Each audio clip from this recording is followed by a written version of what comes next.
దేవునికి స్తోత్రం. మీ అందరికీ నా హృదయపూర్వక వందనాలు తెలియజేస్తున్నాను. ప్రియమైనటువంటి దేవుని బిడ్డలారా, ఈ ఉదయకాలం ముందు దేవుడు మనల్ని ప్రేమించి ఈ రీతిగా మరొక దినాన్ని నడిపించి మరొక దినములోకి నడిపించినందుకు దేవునికి స్తోత్రం. అందరూ బాగున్నారని నేను నమ్ముతున్నాను. మీరందరికీ ప్రతిదినము ఈ రీతిగా ప్రతిదినము మనం అందరం కలుసుకోవడం, ఈ వాక్యము ద్వారా మనం దేవుని యొక్క సన్నిధిలో నిలబడ్డం, వాక్యము మన జీవితంలో నిలబడ్డం, ఇవన్నీ కూడా చాలా సంతోషంగా ఉంది. దేవునికి స్తోత్రం. కాబట్టి ఈరోజు ఒక అద్భుతమైనటువంటి విషయం మనం 126వ కీర్తన యాత్రా కీర్తన. ఇది అంటే ఇజ్రాయేలీయుల జీవితంలో ఒక అద్భుతమైనటువంటి కీర్తన. ఈ కీర్తన అసలు ఒక ప్రార్థనతో కూడినటువంటి చెరలో నుంచి బయటకు వచ్చినటువంటి అవమానాలు, బాధలు, చిక్కులు, నిందలు, అవమానాలు, చిక్కులు, ఇబ్బందులు ఇవన్నీ కలిగినటువంటి వారు జీవితంలో అద్భుతాలు, ఆశ్చర్యకార్యాలు, గొప్ప కార్యాలు దేవుడు చేయడం ఈ కీర్తనలో మనం చూస్తాం. అయితే 5వ వచనంకి మనం గమనించినట్లయితే, 5వ వచనాన్ని మనం గమనించినట్లయితే, కన్నీళ్లు విడుచుచు విత్తువారు సంతోషగానముతో పంట కోసెదరు, పిడికెడు విత్తనములు చేత పట్టుకొని ఏడ్చుచూపు విత్తువాడు సంతోషగానము చేయుచు పనులు మోసుకొని వచ్చును. ప్రియమైనటువంటి దేవుని బిడ్డలారా, ఈరోజు చాలామంది జీవితాలలో కష్టాలు, బాధలు, ఇబ్బందులు, ఇరుకులన్నీ ప్రతి మనిషికి వస్తాయి, ప్రతి ఒక్క వ్యక్తికి వస్తాయి, ప్రతి స్త్రీ పురుషులకు వస్తాయి. కానీ ఆధ్యాత్మికంగా ఈ వాక్యాన్ని ధ్యానిస్తే, మనము పొలములో ఒక విత్తనము వేస్తే పిడికెడు విత్తనములు వేస్తాయి, 30 60 100 ఫలిస్తాయని మత్తయి సువార్తలో మనం చూస్తాం. దేవుని బిడ్డలారా, ఈరోజు అదేవిధంగా ఎవరైతే ఆత్మీయంగా పంట కోయాలని ఆశపడుతున్నారో, ఒక పాస్టర్, ఒక విశ్వాసి, లేక ఆధ్యాత్మికంగా ఆలోచించే, ఆత్మల పట్ల భారము కలిగి ఆలోచించే ప్రతి ఒక్కరికి ఇది చాలా ముఖ్యంగా వర్తిస్తుంది. ఎందుకంటే కన్నీళ్లు విడుచుట అనేది సామాన్యంగా కన్నీళ్ళు రావు కొంతమందికి. ఎందుకు రావంటే వారు అంత డీప్గా, అంత లోతైనటువంటి అనుభవంలో వారు ఉండరు. ఎదుటి వారి పట్ల వారు నశించిపోతున్నారు, వారు దిగజారిపోతున్నారు, అణగారిపోతున్నారు, వారి జీవితంలో కృంగిపోయినారు, వారి యొక్క పరిస్థితులు చాలా అధ్వానంగా ఉన్నాయి, వారు చాలా నిరుత్సాహము, నిస్పృహలో ఉన్నారు అనేది వారి కొరకు ప్రార్థన చేసే వారికి ఈ యొక్క బర్డెన్ ఉంటుంది, ఈ యొక్క హృదయంలో భారం ఉంటుంది. అదే కన్నీళ్లు విడుచుచు విత్తువారు. కాబట్టి యేసు ప్రభు కూడా యెరూషలేమా యెరూషలేమా అని చెప్తూ, కోడి తన పిల్లలను ఏ విధంగా హక్కును చేర్చుకుంటుందో అలాగా మిమ్మల్ని నేను చేర్చుకోవాలంటే మీరు రానోళ్ళకపోతే అని యేసు ప్రభు కన్నీళ్లు విడిచాడు. ప్రియమైనటువంటి దేవుని బిడ్డలారా, ఈరోజు అంటే దాని అర్థం ఏంటంటే ఆత్మల భారము కలిగినటువంటి వారికి ఈ యొక్క వాక్యము వర్తిస్తుంది. కన్నీళ్లు విడుచుచు విత్తువారు అంటే ఏంటి? ఆ విత్తనం అది ఆత్మీయానుసారమైనటువంటి ప్రార్థనా విత్తనం. ఎదుటి వారి పట్ల, నశించిపోతున్నటువంటి వారి పట్ల చూడండి, తీవ్రతను ఈ కన్నీళ్లు, ఏడుపు సూచిస్తుంది.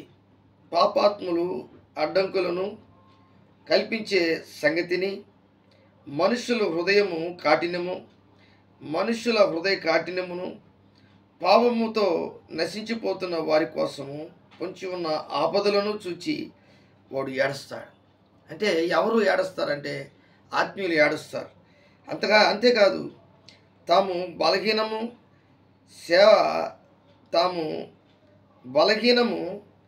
బలహీనమైన సేవ సరిగ్గా, అంటే వారు బలహీనులై సేవ సరిగ్గా చేయలేనటువంటి వారు, దేవుని సేవ సరిగ్గా చేయలేనటువంటి వారము, తప్పులు చేసేవారమని కూడా వారు ఏడ్చవచ్చు. కొంతమంది దేవుడు మనకిచ్చినటువంటి ఆధిక్యతను బట్టి మనం సక్రమంగా ఆ సేవ చేయలేనటువంటి ఆ పరిస్థితులు మనం చూడలేనటువంటి ఆ ఆత్మీయమైనటువంటి పంట కోయలేనటువంటి పరిస్థితిలో వారు దుఃఖిస్తారు, కొంతమంది ఏడుస్తారు.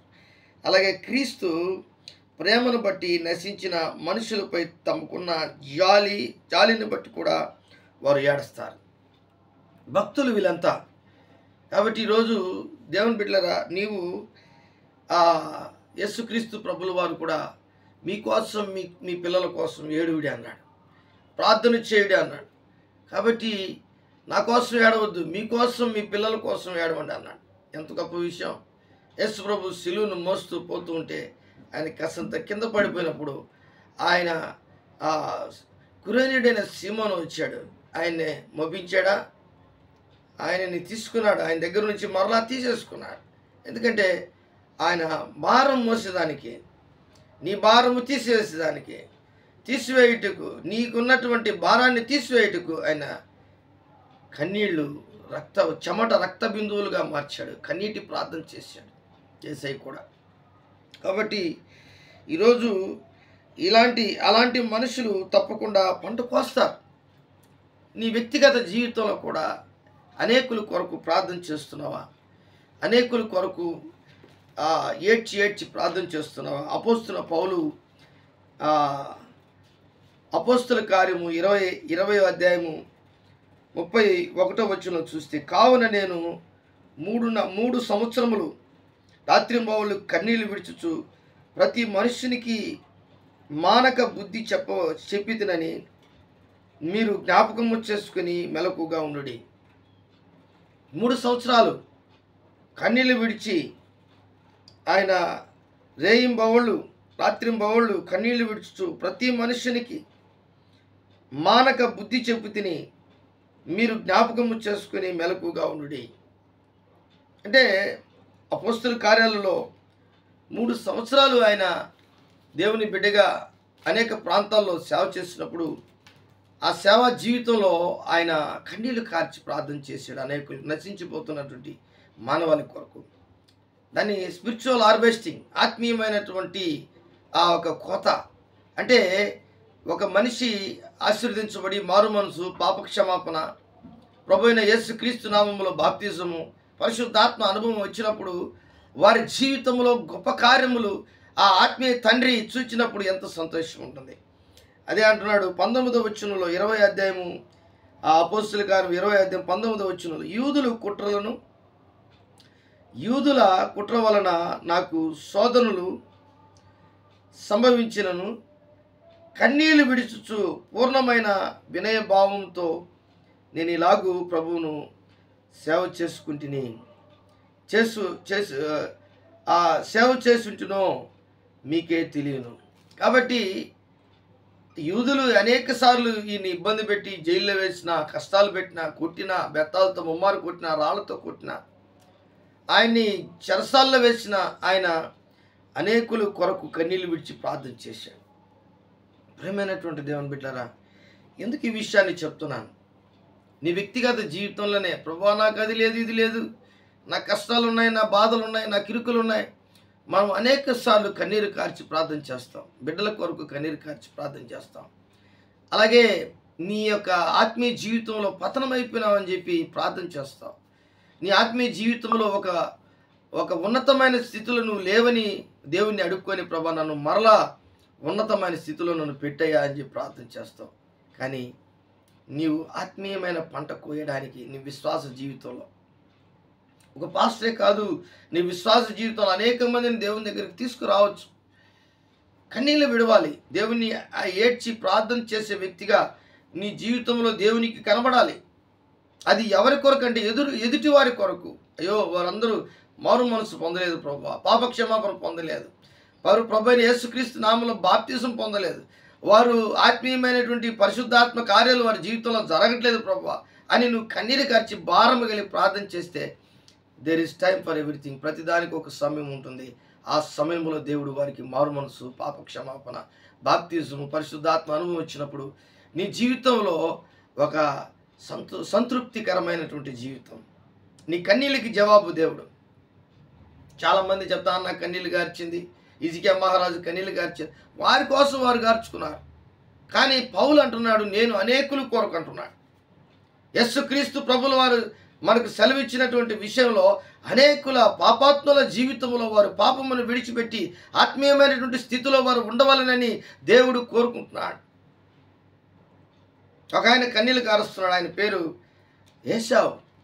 ఇస్సాకు దగ్గరకు వచ్చి కన్నీళ్లు కార్చాడు, ఏడ్చాడు. ఆయన హెబ్రీయులకు రాసిన పత్రికలో ఈ మాట మనకు కనబడుతుంది. ఏమంటే 12:17 ఏశావు ఆ తర్వాత ఆశీర్వాదము పొందగోరి కన్నీళ్లు విడుచుచు దానికోసరము శ్రద్ధతో వెదికెను. దానికోసము వెదికినను మారు మనసు పొంద అవకాశము దొరకక విసర్జింపబడెను, మీరు ఎరుగుదురు. కాబట్టి నీ ఆత్మీయ జీవితంలో మారు మనసు లేకపోతే నీవు కన్నీళ్ళు గార్చిన, నీ వ్యక్తిగత జీవితంలో కన్నీళ్ళు గార్చిన వ్యర్థమే. నీ జీవితంలో నువ్వు అది దేవుని యొక్క ఆశీర్వాదాలు 30 జీవితం, 60 జీవితం, 100 పరిపూర్ణమైనటువంటి జీవితం, ఫలించే జీవితం. కాబట్టి పిడికెల విత్తనములు చేత పట్టుకొని ఏడ్చుచూ పోవు విత్తువారు సంతోషముగా పనులు కోస్తారని దేవుని వాక్యం సెలవిస్తుంది. కాబట్టి ఈరోజు నీ ఆత్మీయ జీవితం ఈ విధంగా నిజంగా దేవునికి ఇష్టమైన రీతిలో ఉందా? నీ కొరకు నువ్వు కన్నీళ్ళు గార్చుకుంటున్నావు. అయ్యో నాకు డబ్బు లేదు, నాకు బంగారం లేదు, ఇల్లు లేదు, వాకిల్ లేదు, కష్టం, అందరూ బాగున్నారని నేను ఎందుకు ఇలాగున్నాను అని చెప్పి అనుకోకూడదు. నువ్వు అనుకోవాల్సింది నీ ఆత్మీయ జీవితంలో నీవు అనేక మంది దేవుని యొక్క బిడ్డలను, విశ్వాసులను, లేక అనేక మంది దేవుని యొక్క నశించిపోతున్నటువంటి బిడ్డలను వారిని దేవుని దగ్గరికి తిప్పడం, నడిపించడం, వారిలో ఆత్మీయానుసారమైన జీవితం చూడడం. ఇది పౌలు కోరుకున్నాడు, యేసయ్య కోరుకున్నాడు. దేవుని బిడ్డలారా, యేసావు తండ్రి నీ దగ్గర ఒక్క ఆశీర్వాదం అన్నా లేదా అంటున్నాడు. యాకోబు ఆశీర్వాదాలన్నీ పొందుకున్న తర్వాత యేసావు తనకిష్టమైనటువంటి, తండ్రికి ఇష్టమైనటువంటి ఆహారం తీసుకొచ్చి ఆయన దగ్గరికి పెట్టి అడుగుతున్నాడు, తండ్రి నీ యొద్ద ఒక్క ఆశీర్వాదమైన లేదు ప్రభువా అని ఏడుస్తున్నాడు.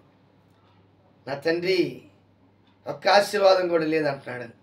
ఆశీర్వదించినటువంటి ఆశీర్వాదాలన్నీ నేను యాకోబుకి ఇచ్చేసాను, వాడికి నువ్వు దాసుడిగా ఉంటావు. దేవునికి స్తోత్రం.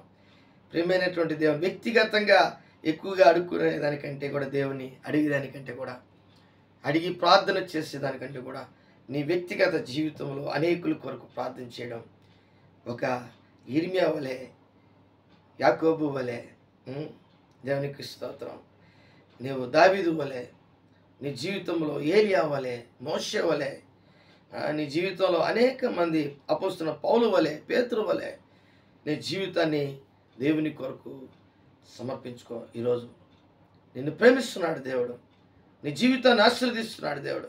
నీకున్నటువంటి పరిస్థితులన్నీ సక్రమముగా చేయడమే కాదు, ఎదుటి వారి కొరకు నువ్వు ప్రార్థన చేస్తే, అనేకుల కొరకు నువ్వు ప్రార్థన చేస్తే దేవుడు నీకు అనేక గొప్ప కార్యాలు నీ జీవితంలో చేయడం ప్రారంభిస్తాడు. దేవుడి వాక్యాన్ని దీవించి ఆశీర్వదించునుగాక. ప్రార్థన చేసుకుందాం. ప్రేమ నమ్మకం కలిగినటువంటి నా యేసయ్య, కూడి వచ్చిన బిడ్డలను, ఈ వాక్యం చూస్తున్నటువంటి బిడ్డలను, వారికి ఆశీర్వాదాలు, దీవెనలు మీరు దయచేయమని యేసు నామములో ప్రభువా, వారు స్పిరిచువల్ హార్వెస్టింగ్, ఆత్మీయమైనటువంటి కోతకాలం వారి జీవితంలో జరిగించమని యేసు నామములో అడిగి వేడుకుంటున్నాను తండ్రి. Amen, amen, amen.